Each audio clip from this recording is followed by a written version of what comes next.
Hello and welcome to Note Doctors. My name is Paul. My name is Jenn. My name is Ben. And we are your hosts. We are all university music theory instructors who are passionate about music theory and music theory instruction. In this podcast, we will be talking about all things theory with some of the best music theory teachers in the country. If you want to know more about music theory and the most effective and innovative ways to teach it, this is the podcast for you.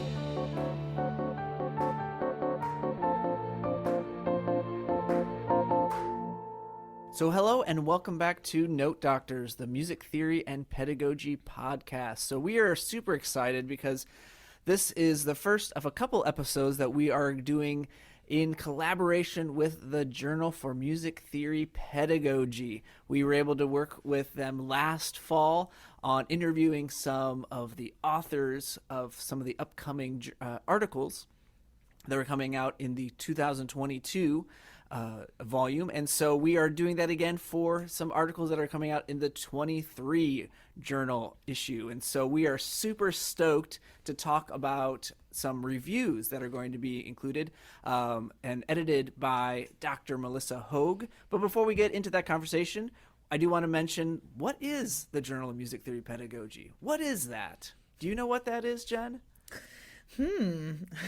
Well, the Journal of Music Theory Pedagogy is an online, peer-reviewed journal resource for people who are interested in how you teach music theory and aural skills. Is that a good definition? I did not prep you at all, and you did an amazing job. I just threw that at you, and I could have sworn you had read that.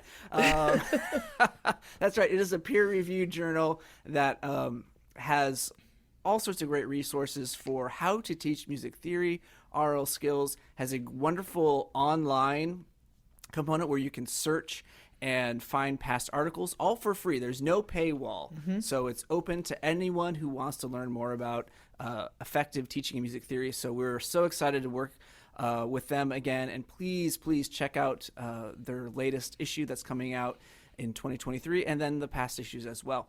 So let's get into our conversation, but first let's talk a little bit about our special guest, Dr. Melissa Hoag. So Jen, tell us a little bit about her. Absolutely. So Melissa Hoag is an associate professor of music theory at Oakland University, which is in Rochester Hills, Michigan. And there she teaches music theory and aural skills, and she also coordinates the music theory area. Her publications have recently appeared in the Routledge Companion to Music Theory Pedagogy, which was edited by Lee Van Handel. We talked about that one on our very own podcast here. Also, Bach, the Journal of the Riemann Schneider Bach Institute, Music Theory Online, Engaging Students, Essays in Music Pedagogy, the Dutch Journal of Music Theory, Gamut, the Journal of Music Theory Pedagogy, Music Theory Pedagogy Online, and the College Music Symposium. She's been very busy. You'll learn that when you listen to us talk, too. She's also been involved at multiple levels with the College Board's Advanced Placement Exam in Music Theory since 2007, so for quite some time. And we just really had a lot of fun talking to Melissa. It's a really great conversation. I think I say that every time, but it is always true. So there you go. It is always true. It is.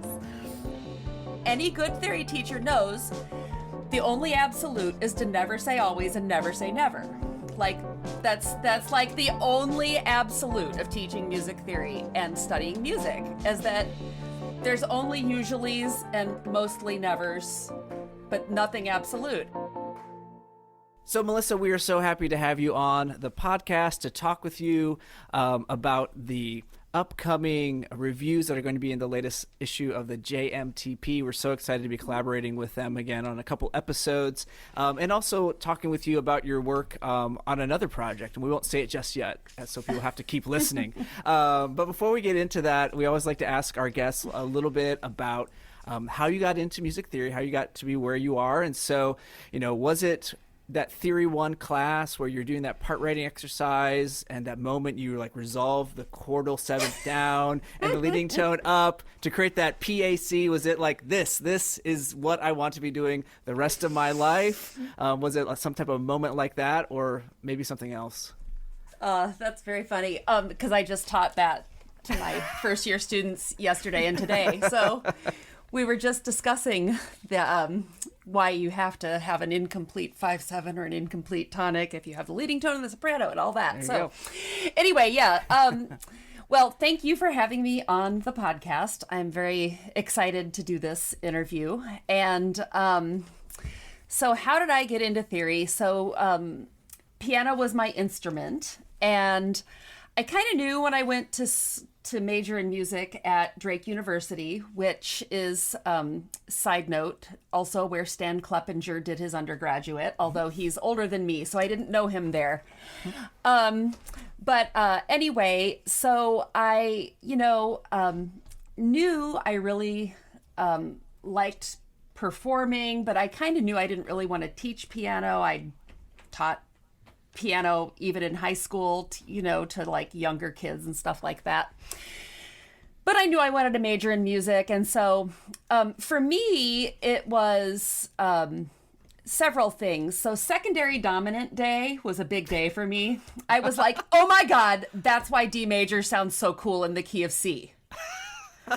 And I just thought that was the coolest thing ever, understanding how secondary dominance worked.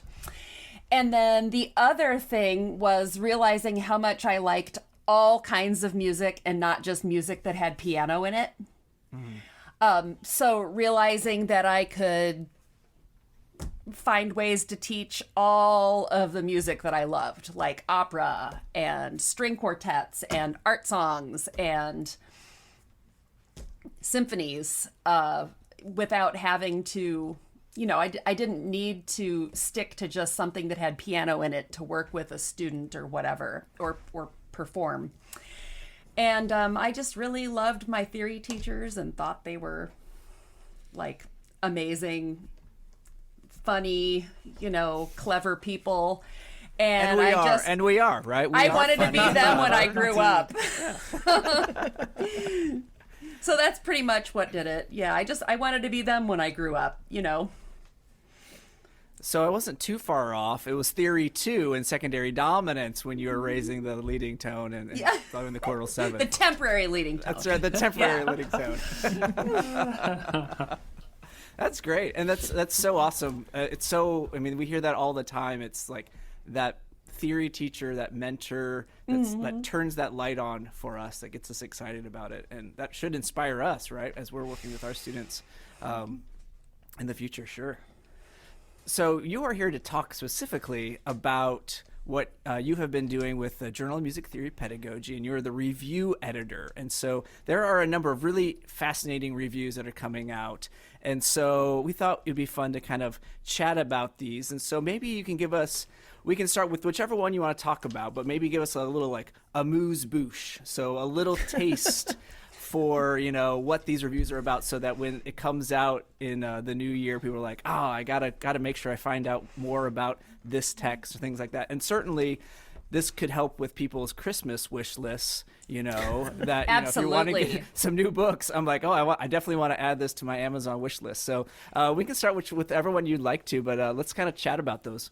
Yes, for sure. This is sort of our little holiday wish list, listicle or whatever.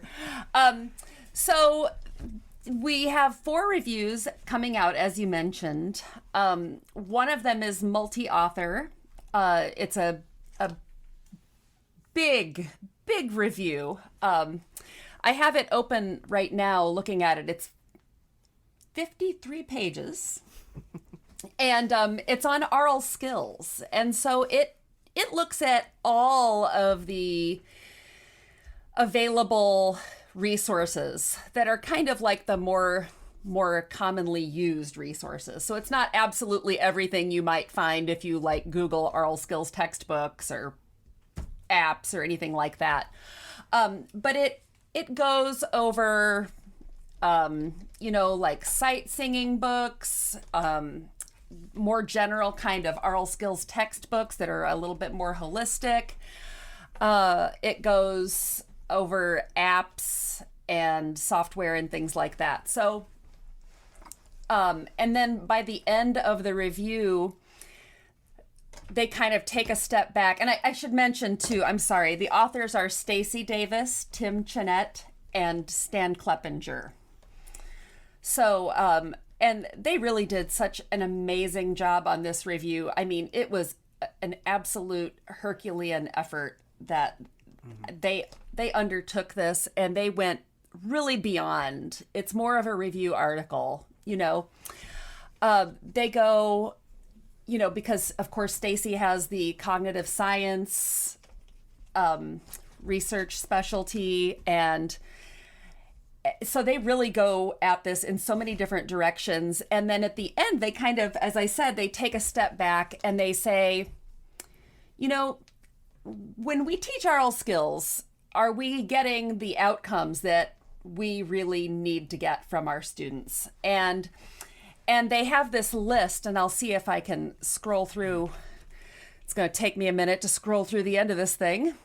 But they have a list of things that we probably actually want students to be able to do. And it's probably not notate 8-bar melodies without any context. And so they have this wonderful list.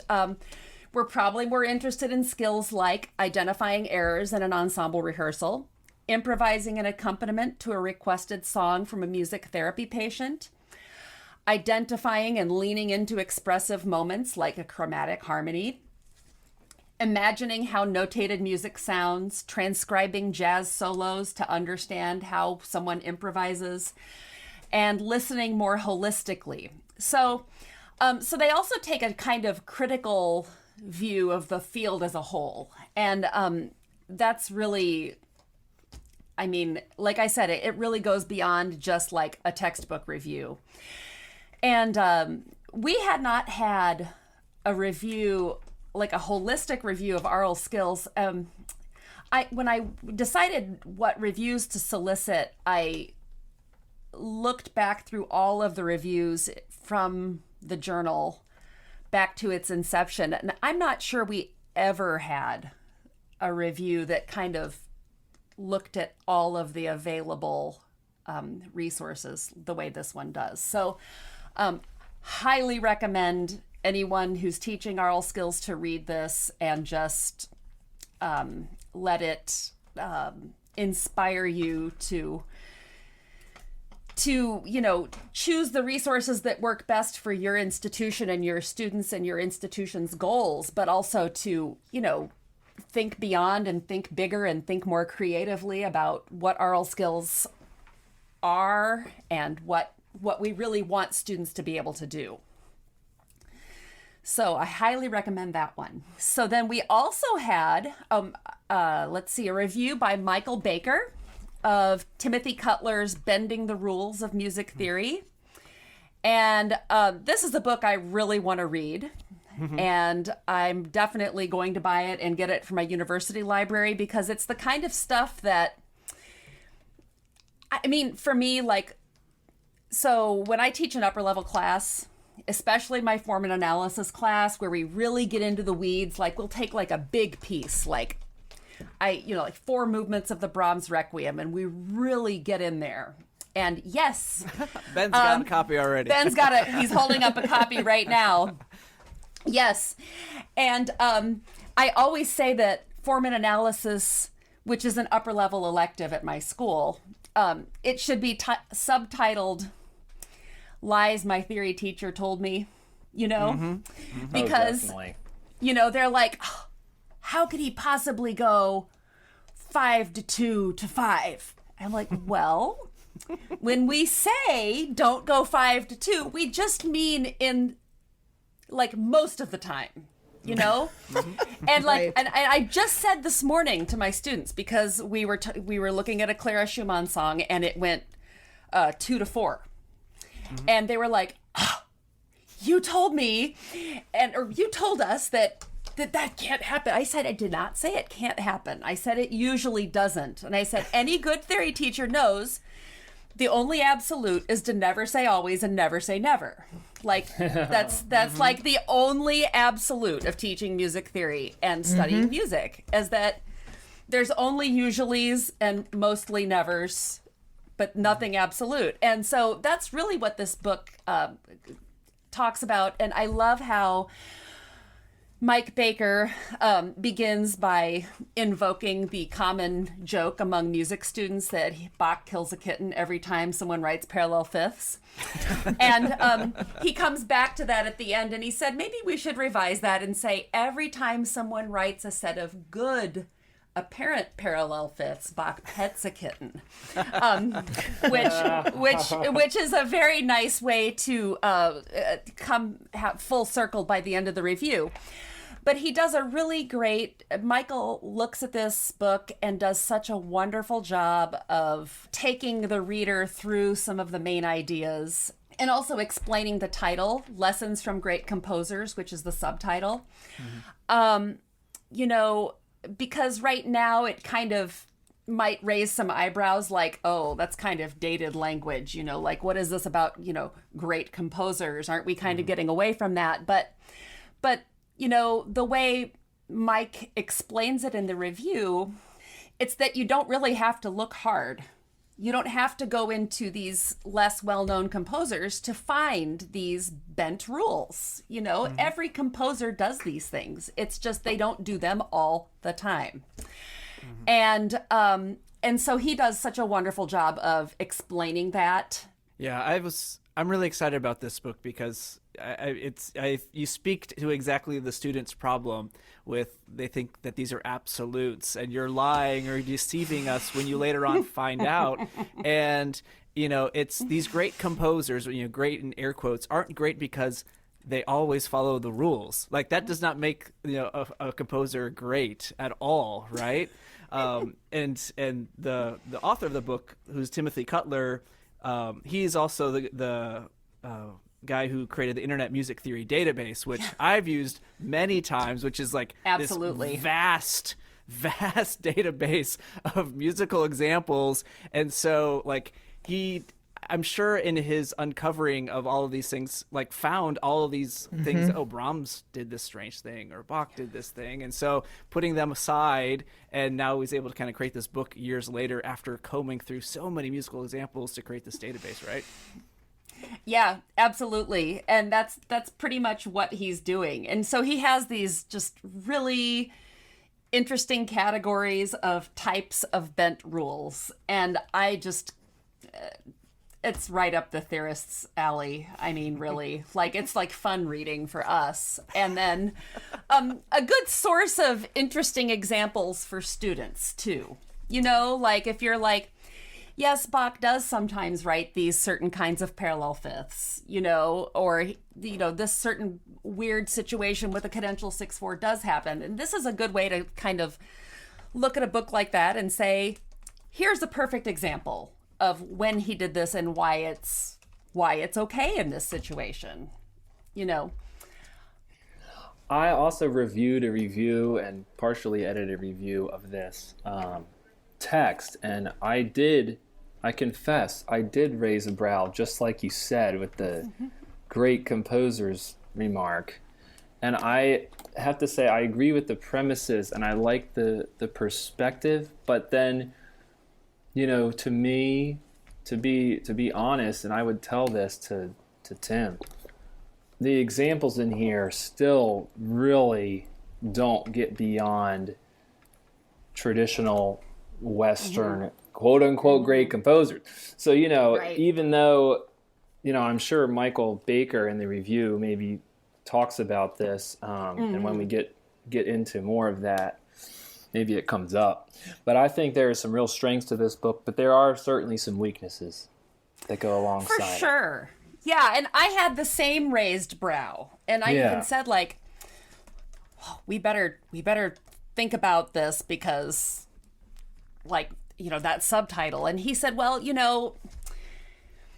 would we really like it if he spent so much time going and finding these examples of oddities in Clara Schumann or in, some of these less well-known composers, especially members of historically underrepresented groups?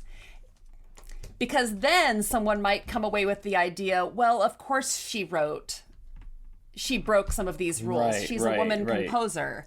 And when Michael put it when Michael put it like that to me, I thought, that does make sense that, Right. you know, because they are an aberration among the field of composers from the time, we wouldn't want to create some sort of false link in the mind of the reader. Like, well, of course they wrote aberrations. Like, they made these, you know, errors in their music because, well, it was one of the only Black composers in the 19th century. So, of course, he wrote, you know, weird chord progressions or something, you know. Right. I would Creating think a that false line of thinking, and yeah. Exactly. And so, like, when Michael explained it like that to me, because we did actually have a conversation about that, and I just thought that really made a lot of sense and resonated with me. And I thought, you know, that makes sense to me. Yeah. Yeah. Because I certainly agree with the representation issues and everything else. Right. But Right. I Yeah, can there are kind of always see a lot why of it is. perspectives on it. Yeah. But from a certain sure. sense, if you take a group that is traditionally overrepresented and you say, well, even here, Exactly. we're bending the yeah. rules. I mean, maybe that is part of the premise that Cutler intended to put in here. And if so, Yeah. so be it, right? I guess so be it at that point. Yeah, so, you know, I definitely am with you. I had the same raised eyebrow, but I thought that actually did make sense once he explained it, his view of it to me, at least. So of course, then we have Ellie Wente, who reviewed two post-tonal texts, one of which is the new edition for Miguel Roig Francoli's Understanding Post-Tonal Music, and then a new book by Joe Strauss, The Art of Post-Tonal Analysis. And he has 33 graphic music analyses, which of course echoes Schenker's 5 graphic music analyses. I don't know if that's intended or not. He doesn't mention it, but it certainly echoes that. Mm-hmm. And so she does spends more of the review on the Roig Francoli because of the fact that that's a standalone text. I came away really intrigued by the Strauss, though. I think partially because it's a new book that I haven't seen yet, that I haven't gotten a chance to read yet. But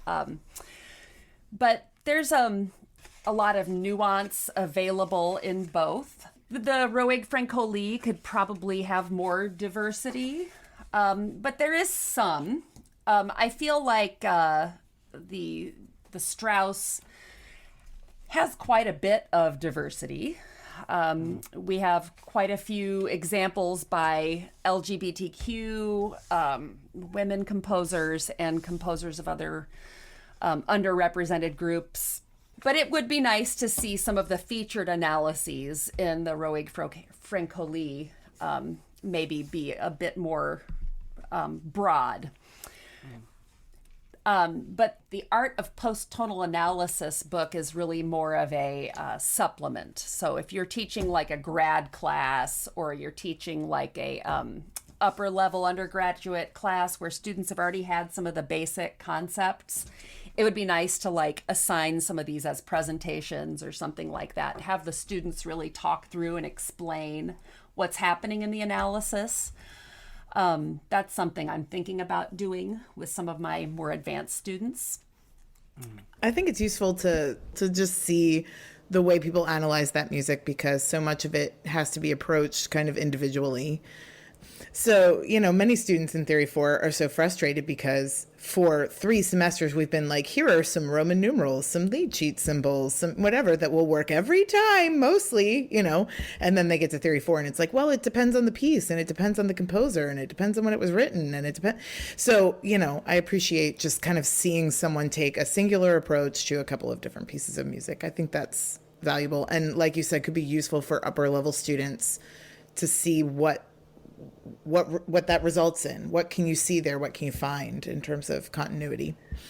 My thought was just that on the older Strauss, the Introduction to Post-Tonal Theory, I think it was the 4th edition, a lot of people that I've talked to just at conferences and things thought that the part in the back of the book with I think it's called guided analyses or something, they thought that was one of the real strengths of the book.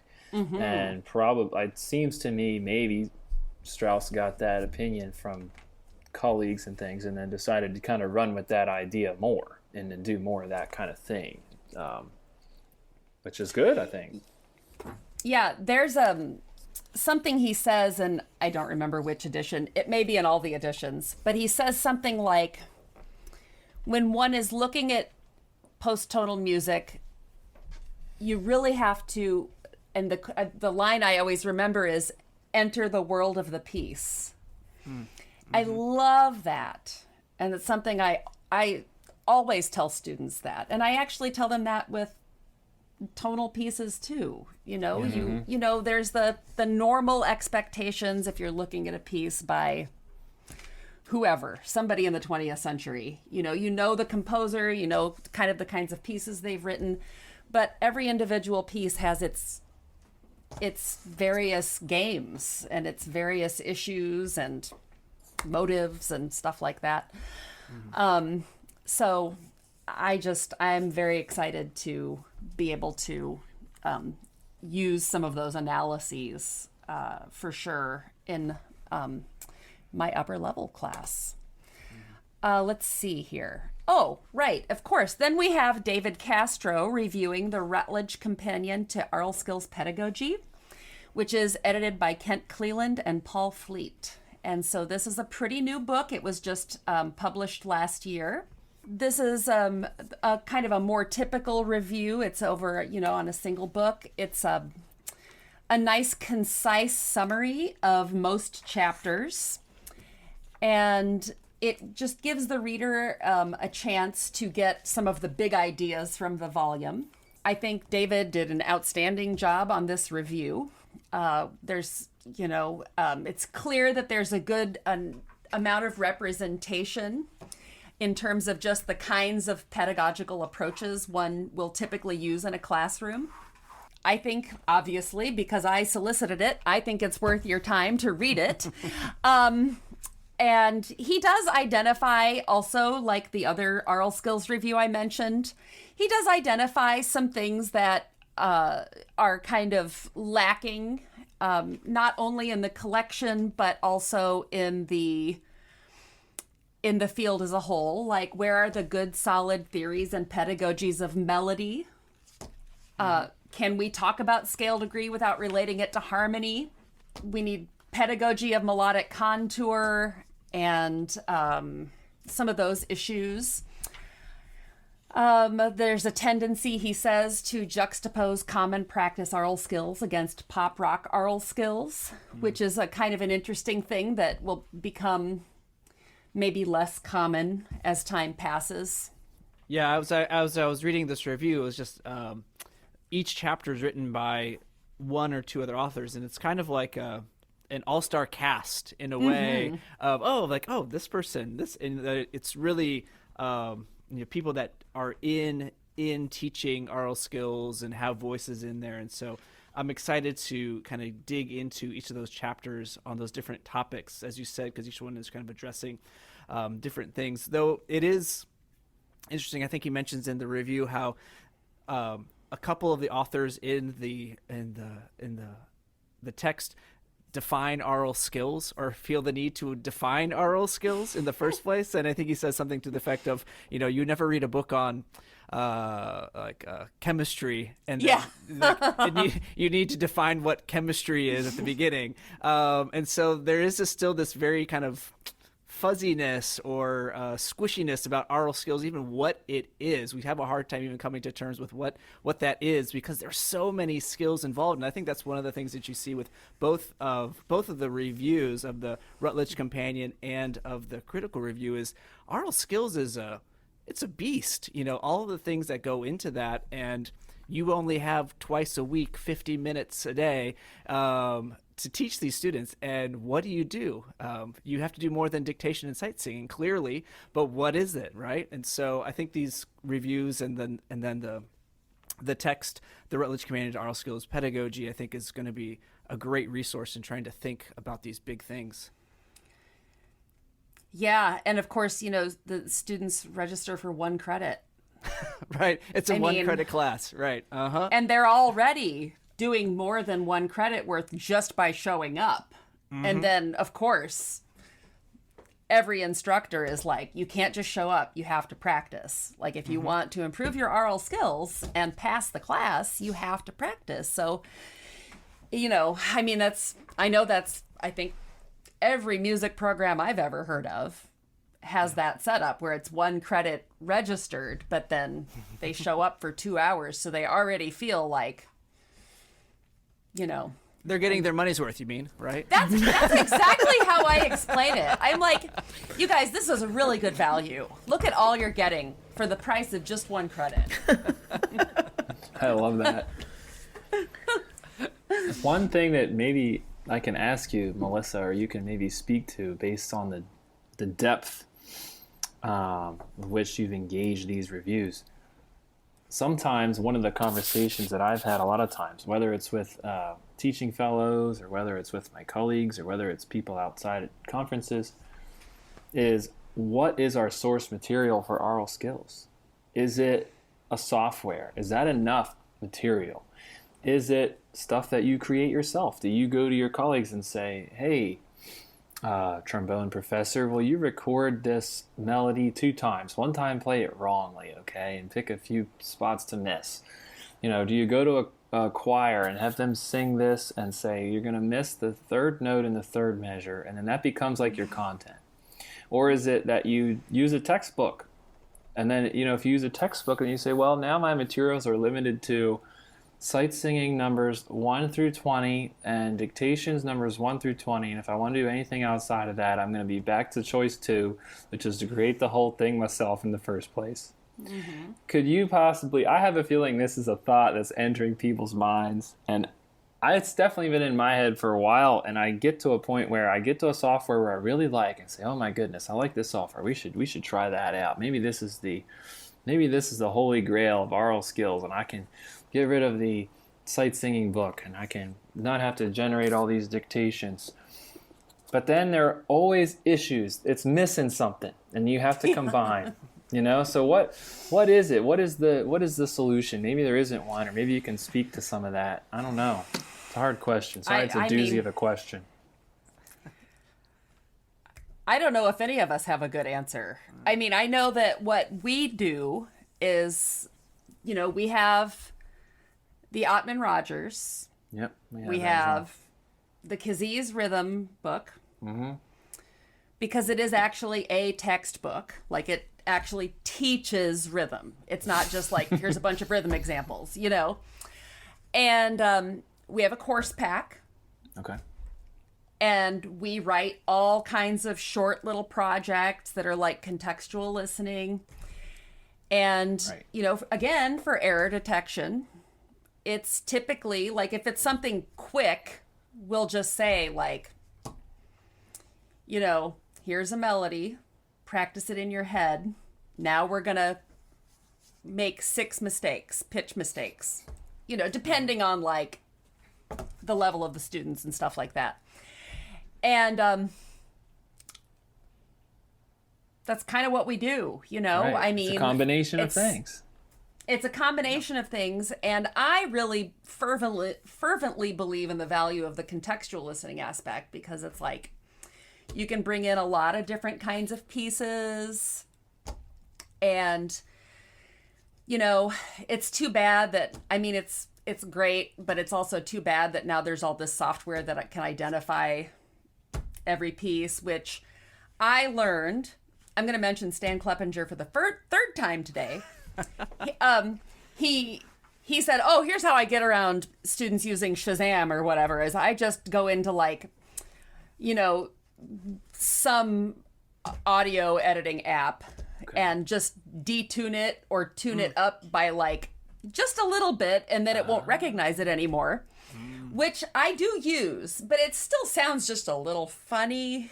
But at least I know they're not going to like look it up and just make it easy on themselves. Although I have to say, they still don't even really do that. You know, it's not as simple as like looking up the score, because I mean, if it's in a different key than the score or what, I mean, Yeah. it never seems to make things as easy as I think it will if they can identify the piece.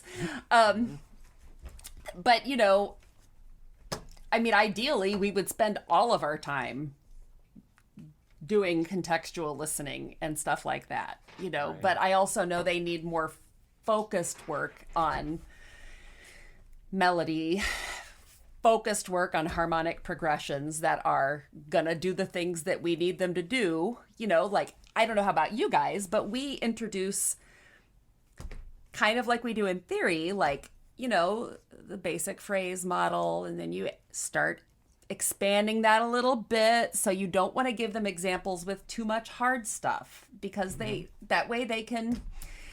But then we go into the, what are the true aural skills, and should aural skills be in the service of theory, like the Tim Chenette Right.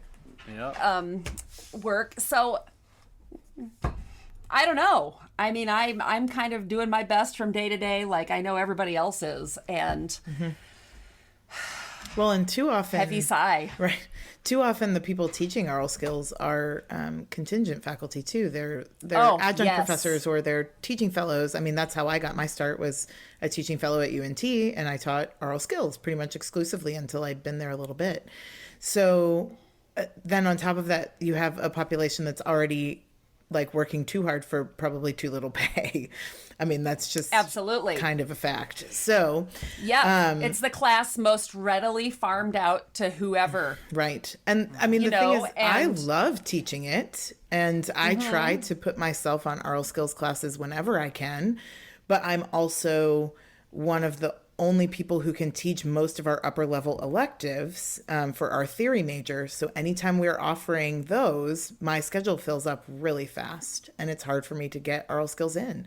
So there's no perfect answer, but I know, I mean, it's often the other aspect of that is like, you want something that you can hand to that person that makes their life easier. Yes. Rather than being like, I'd like you to create your own examples, or I'd like you to, you know, use all of these YouTube links, but remember, you need to like tune them up slightly so that the student, I mean, these are Exactly. people who don't have a lot of time. And if it's for a class I'm not teaching, I might not have the time to do all that for them, you know? So there's that whole Yeah, added, that's exactly the issue. right. There's that whole added Yes. layer to the problem. This came up when they were writing the review. You know, when I was commenting, I said, you know, it just gets me so mad, because this is the class we're just most likely to be like, well, who can we find on the street? Like, just, you know, let them I'm like, no, you can't do that, because it's like, they've got to be able to like, I'm not saying they don't have the skills to do it. It's just that we're so willing to, or administrators often are so willing to farm these courses out to people who just aren't being, like you said, they aren't being paid enough to spend the hours outside of class that it takes to do a really good job, you know, Right. like writing these projects. I mean, you know, there are some resources, but even like, you know, like the Clendenning Marvin aural skills, Joel Phillips. Murphy, yeah. Yeah.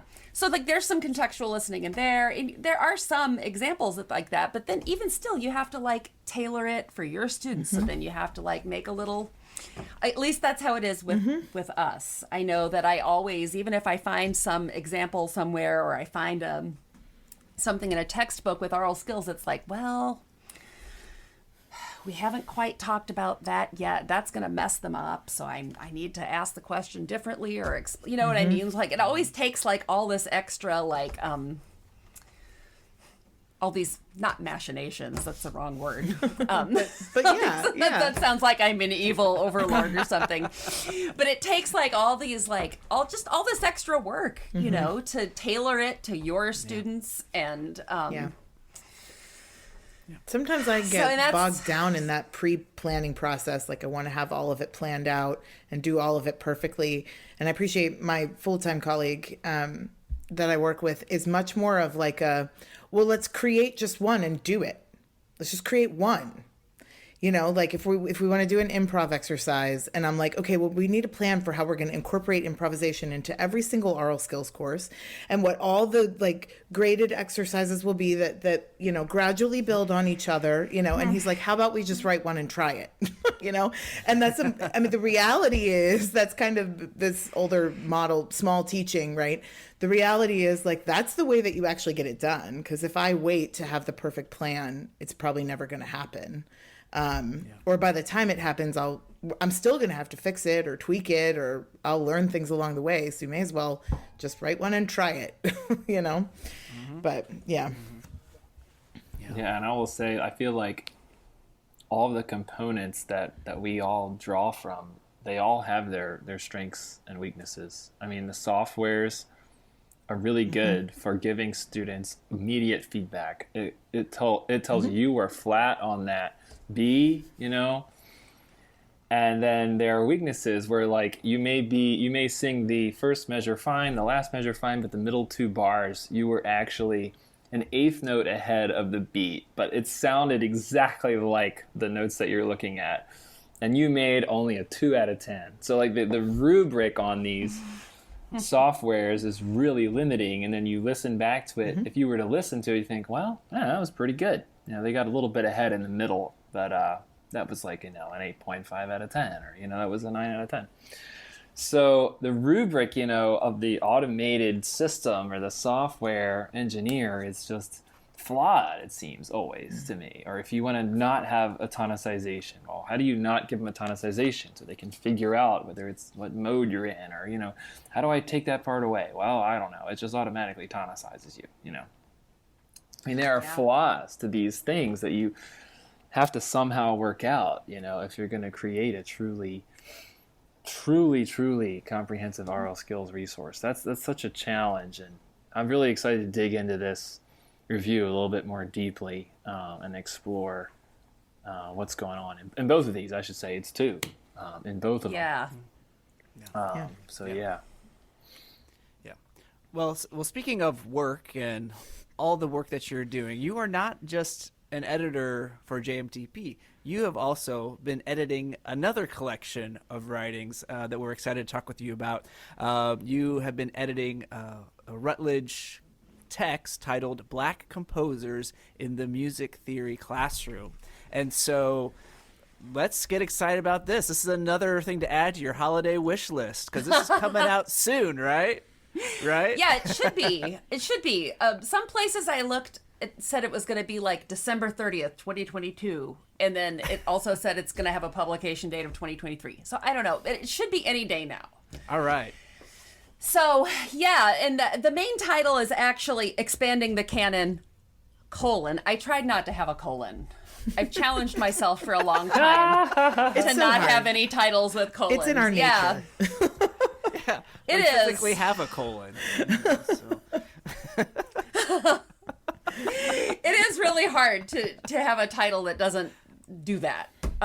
So, you know, but anyway, I'm very excited about this, and I can say that, you know, it's an edited collection. So there are, I think, 21 chapters, including my own, that roughly follow the structure of a kind of typical theory curriculum, you know, in that it starts with theory 1 type of topics, like easier stuff, like more basic stuff. I shouldn't say easy, but basic stuff like, you know, like phrases and cadences and intervals and stuff like that. And so the people involved they were just outstanding. Like I was telling you guys before we started recording, the process, you know, of course I got everybody on board before I submitted the proposal, but, you know, the proposal was approved in like, I think February or March 2021. And so it was pretty fast as far as how these things usually go or can go. I think everybody involved was really aware that this is a resource that we all need. Like everyone who's involved in this wants to have this resource, in addition to knowing that this is really an overdue resource. and hopefully the first of its kind, and it'll hopefully be made obsolete by the fact that we're all teaching so much, such a broad range of composers with various representations. So it's very exciting. There's I think 5 parts, if I can recall. There's fundamentals in diatonic harmony, and then chromaticism and more advanced approaches, and then form, and then popular music, and then 20th century. And it is really 20th century. We don't have any examples from 21st century. So I decided to just leave that as it is and be very honest about it. But, there's, just so many good examples. I'm just so excited about it. And I have taught a lot of the music and used a lot of the lesson plans that are in the book myself, because I've had exclusive access to them. And so I have been trying them out. So I can say that the ones I have used work. So that's always an exciting thing. Definitely. Well, and I mean, we were just talking about contingent faculty. Resources like this help that situation so much, because they give people who don't have a lot of time access to materials that are already curated and already ready to use. And that's an advantage, easily an advantage. Yeah. And I talked about that a little bit in the introduction, that on the one hand, people who are facing students day in and day out are held accountable for the content of a curriculum. Mm-hmm. But, depending on their position, they may not get credit for spending all this quote unquote extracurricular time. Right. Reinventing everything and, looking up these pieces that they've never taught before, and there's no published work on them, or very little published work, and, very little, certainly very little analytical work. You'll find some biographies, but is there a whole book on, Harry Burleigh's piano pieces and settings of spirituals? No. You can find tons of books on, Wagner and Schubert and Schumann in the 19th century, but there's no analytical work on him. And so Horace Maxile has a chapter that... Maxile, thank you very much for correcting me on that. No problem. He has a wonderful chapter on Francis Johnson and Harry Burleigh. And I taught the Harry Burleigh piece that he analyzes in that chapter, and it is just so amazing. The students absolutely loved this piece.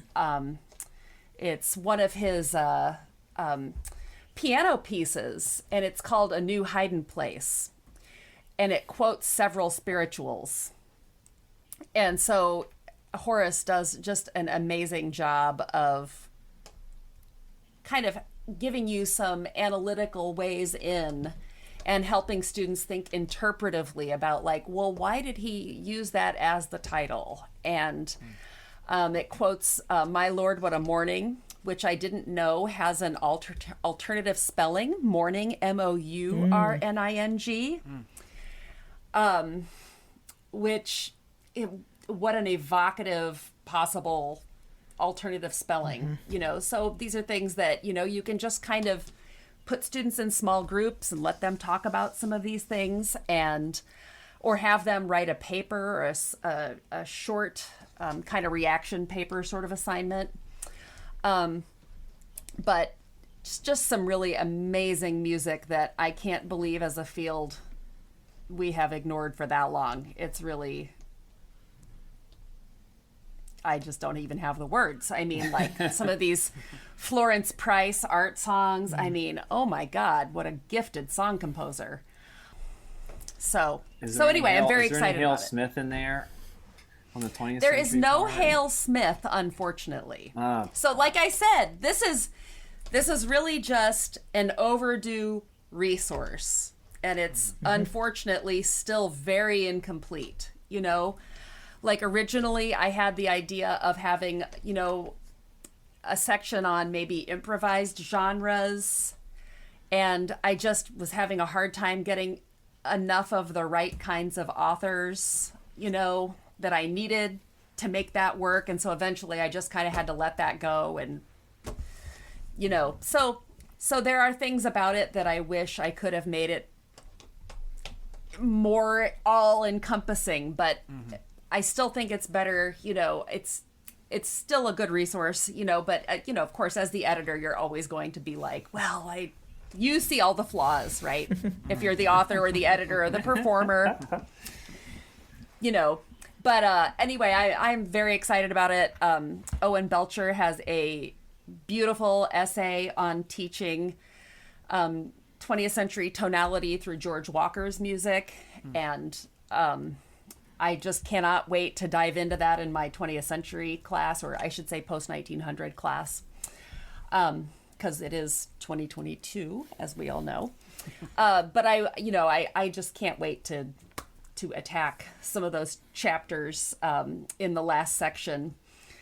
I'm very excited about it. So, yeah, I think this will be great because I think there is that hesitation just because this is not music that any of us probably even learned in our own college experience.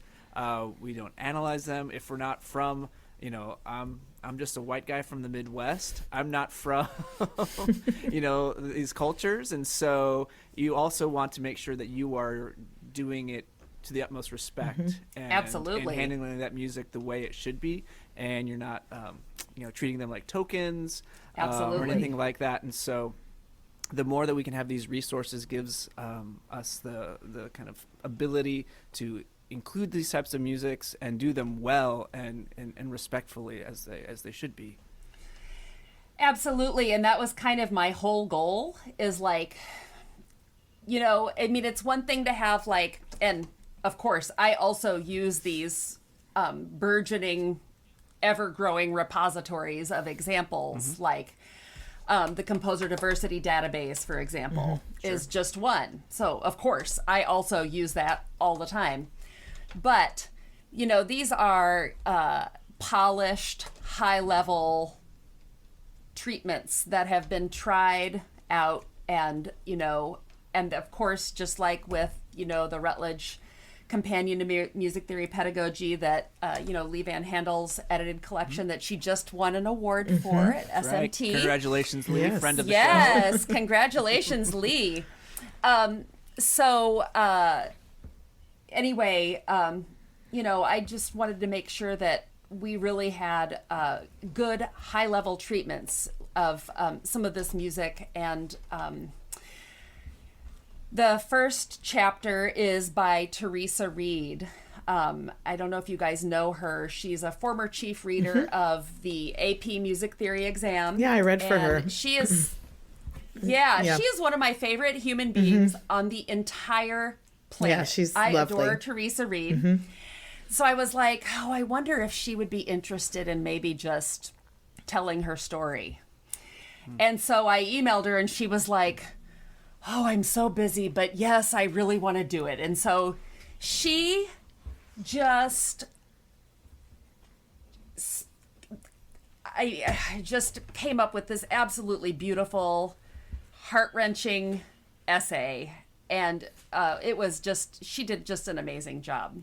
And so that's the first chapter. And I just feel like that should be required reading for anybody teaching music theory. Because she talks about what it was like to grow up, in this kind of Pentecostal tradition where nothing was notated, everything was improvised, and then to have to learn notation so that she could get the credential, and how she felt like she had to kind of wall off her love of things like gospel music, and because it just wasn't something that the academy would even talk about. And as you said, it's very important to be, and that's one of the things that stops people, I feel like, is you don't want to do it wrong. So then you just don't do anything. And I think that's a huge problem. And I think that we have to kind of be vulnerable with students and say, look, my PhD program did not prepare me to have these conversations.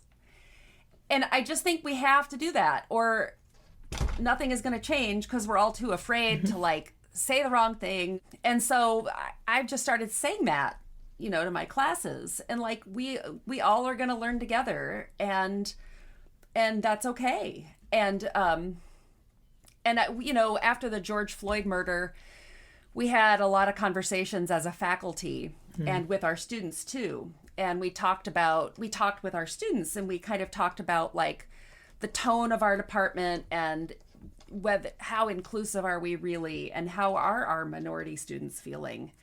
And they felt largely ignored. And that's just not okay. And I mean, needless to say, you know, so and that's like, I feel like we're a pretty progressive faculty in terms of like wanting to make everyone feel welcome, you know, but so anyway, that's something that that I kind of address a little bit in the introduction too, is just I start out by just saying like, I am you know, of all my years in higher education, these are the Black composers that I studied, and I named like 4. And one of them was a paper topic that I chose, you know, Mary Lou Williams. And another was Nathaniel Dett, because a colleague wrote a paper on his music as an undergrad. Oh, me too. He's amazing. And so I was like, gosh, like why? I mean, we know why.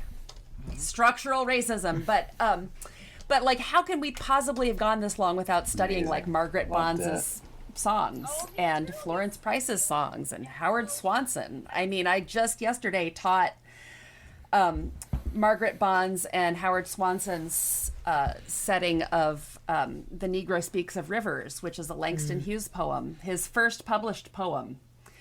And it is such a moving poem, and their settings are amazing. And that's actually what my chapter is on, is those 2 settings. You know, if you teach some of this music, it also brings in some of the history that has never been part of our world either in academia. Like, you know, like we've all studied Bartók, who was like the first ethnomusicologist, right? Went to the field and, you know, took actual notation of some of these melodies. But we didn't do that for the people in our own country, you know, like for the folk music in our country, you know? And so that's those are some of the things that I talk about a little bit in the introduction. And of course, everyone in the collection, everyone reading the collection, they all have their own stories. But I felt like I needed to kind of disclose, you know, my limited past, because we all, those of us who are PhD music theorists, I suspect we all have a very similar story to tell.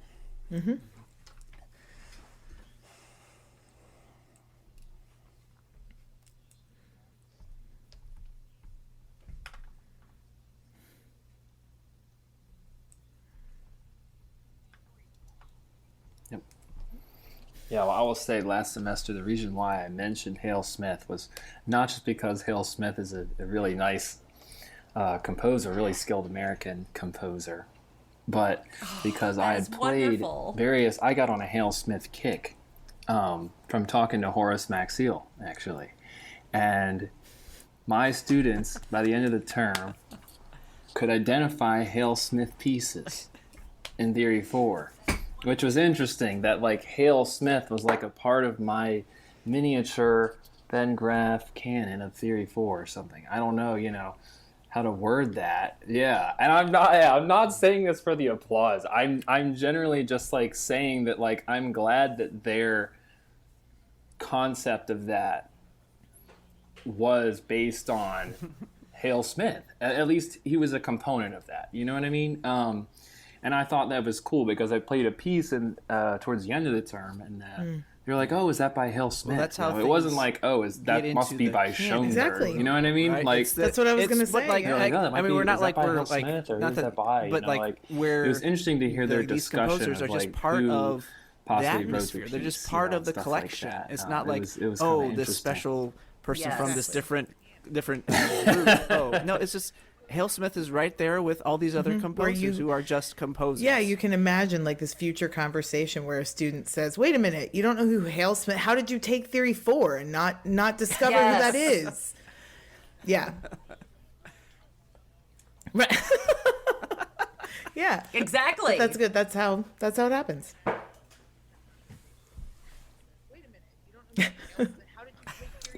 Right. That was exactly it. Right. They're like, oh, not more Hale Smith. You know.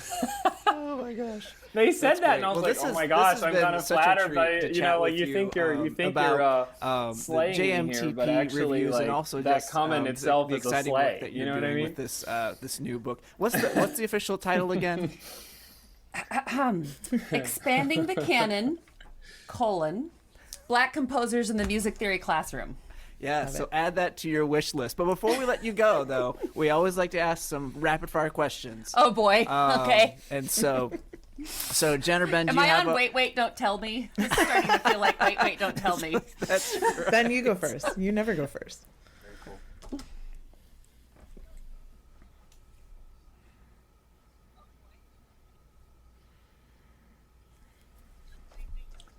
I'll start. I got a great one. Oh gosh, an actual ready. piece? Okay, so you mentioned that you wanted to include 21st century pieces or 21st century composers, etc. If you could have included maybe Well, one thing, what would it have been?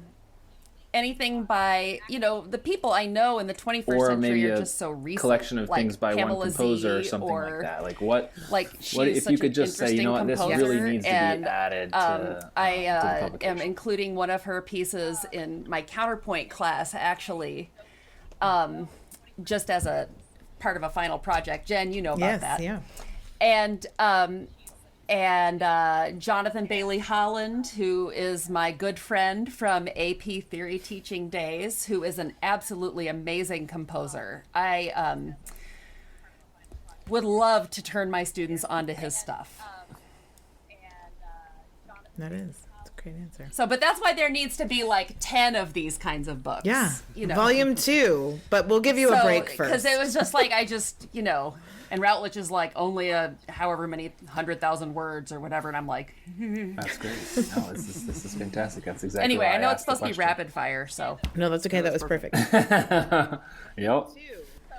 So here's mine. Write a book or edit a book? Well, I've never written a book. Right. Other than like my dissertation, which is not a process most No, people that was want great. to That was want pretty to rapid. repeat. That was good. No. You know, one of my colleagues is defending her dissertation in about an hour and 15 minutes. So I keep looking at the clock thinking, just a little more time. Speaking of the dissertation. So for me, I loved editing a book. I thought it was really such a collaborative process. And I learned so much from these amazing contributors. And I noticed that on the Routledge's page for the book, they just listed all the chapters. They didn't have like the authors. And I wrote the series editor and I said, can we just please add all the author names? Because first of all, like it looks like I wrote all those and I did not. Like, especially like the popular music stuff. Like that is, I mean, I like popular music, but I'm not a pop music scholar. Like, and so, I mean, the contributors were just absolutely amazing, and I learned so much, and I loved that process because it's just so collaborative. But I don't know. Well, I love to hear that because, like I said, I've never written a book. Right. I love to hear that because I've heard so many nightmare stories about editing a book. Yeah. So I like that your answer is no, editing is great. It's collaborative and fun, I definitely... Like I said, I think we were all very motivated Yeah. to get it out there. Yeah. So I think that was the difference. But But I didn't really have anybody who just didn't answer my emails, or because I do know that happens. Yes. I've been the person that people have emailed and said, "You're friends with this person, right? Can you get in touch with them for me?" And, That's pretty bad. That's like next level bad. Yeah. Yeah. So I didn't have any of that. That's good. Like everybody got right back to me like very quickly. Oh, that's great. It's kind of amazing. Yeah. So All right, that's great. So my question is related to your work as an editor, and you don't have to name any names. Most common typo in all the things that you've edited over the past year and a half. oh my God. Okay, so I don't know if I have a common typo, but I have a funny one. And it's not from authors. This is from the, when they go through and they do the hardcore editing, like when the publisher does. Mm-hmm. They did they changed our hashtag for hashtag Me Too, Sharp Me Too. Oh. So that was very funny. Like, we got a big kick out of that. The author and I did. And so we thought that was funny. So I don't know about the most common typo. I mean, I know all my common typos, like stud nets, you know, for students. Yes. And stuff like that. Like, I'm constantly doing, you know, stupid stuff like that. And my computer, like, doesn't even try to fix it for me now, because I think it's like... It thinks it's like a word phone, now. You know? Yeah.